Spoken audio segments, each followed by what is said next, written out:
മാസപ്പടി കേസിൽ CMRL chief general manager Suresh Kumar ഇഡിക്ക് മുന്നിൽ ഹാജരായി. ഇതോടെ കൂടുതൽ CMR ഉദ്യോഗസ്ഥരുടെ ചോദ്യം ചെയ്യലിലേക്ക് ഇഡി കടന്നു. വിവരങ്ങളുമായി വിപിൻ സി വിജയൻ വിവരങ്ങളുമായി ചേരുകയാണ്. വിപിന്, ഇപ്പം നിലവിൽ 136 ചില്ലുവാനും കോടിയുടെ കള്ളപ്പണ ഇടപാട് സംശയിക്കുന്നുണ്ടെങ്കിൽ കൂടിയും നിലവിൽ ഇഡി കോൺസെൻട്രേറ്റ് ചെയ്യുന്നത് ഈ പറഞ്ഞ CMRL എക്സാലോജിക്ക് ആ 2.78 കോടിയിൽ തന്നെയാണെന്ന് തോന്നുന്നു.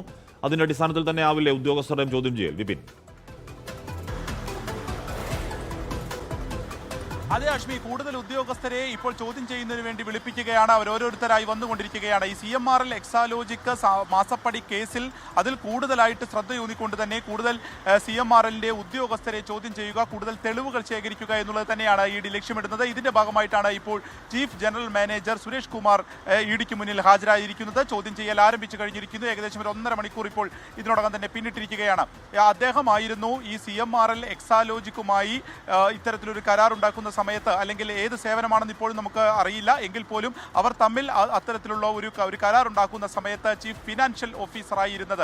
അപ്പോൾ ഇതിനു മുൻപ് ഇതിന്റെ ഇതിന്റെ ഡയറക്ടർ ബോർഡിൽ ഉണ്ടായിരുന്ന ആളുകളുമായിട്ടൊക്കെ തന്നെ ഇഡി ചോദ്യങ്ങൾ ചോദിച്ചിരുന്നു. അതിൽ നിന്നൊക്കെ മൊഴികൾ എടുത്തിട്ടുണ്ട്. അത് ശശിധരൻ കർത്തയുടെ മകൻ ചരണസ് കർത്തയും ഷൈബി കർത്തയും ഉൾപ്പെടെയുള്ളവരുടെ മൊഴികൾ ഇതിനോടകം തന്നെ എടുത്തിട്ടുണ്ട്. അപ്പോൾ അവരെക്കാൾ കൂടുതൽ ഉദ്യോഗസ്ഥ തലത്തിലാണ് അത്തരം ചർച്ചകൾ നടന്നിട്ടുള്ളത് എന്നുള്ള ഒരു മൊഴിയാണ് നൽകിയിരിക്കുന്നത്.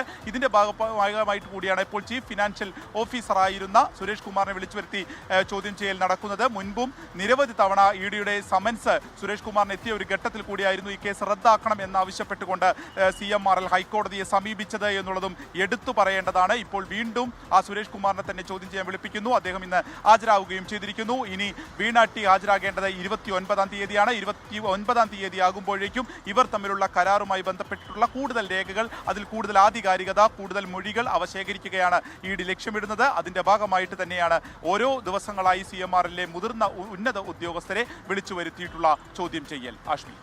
വിപിൻ സി വിജയനാണ് വാർത്തയുടെ വിവരങ്ങൾ നൽകിയത്. എന്തിനോ വാങ്ങിയ, ചെയ്യാത്ത സേവനത്തിന് വാങ്ങിയ 1.72 കോടി, പിന്നെ ഈ പറയുന്ന ലോണായി വാങ്ങിയ 2.25 ലക്ഷം, 50 ലക്ഷം, അങ്ങനെ 2.72 കോടി രൂപ ഇവിടെ ഇടപാടിൽ CMRL എക്സാലോജി ഇടപാടിൽ തന്നെ അതിൽ മാത്രമായി കേന്ദ്രീകരിച്ചുള്ള അന്വേഷണത്തിലാണ് ഇഡി ഇപ്പോൾ. അതിന്റെ ഭാഗമായാണ് ഉദ്യോഗസ്ഥരെയും ചോദ്യം ചെയ്യൽ.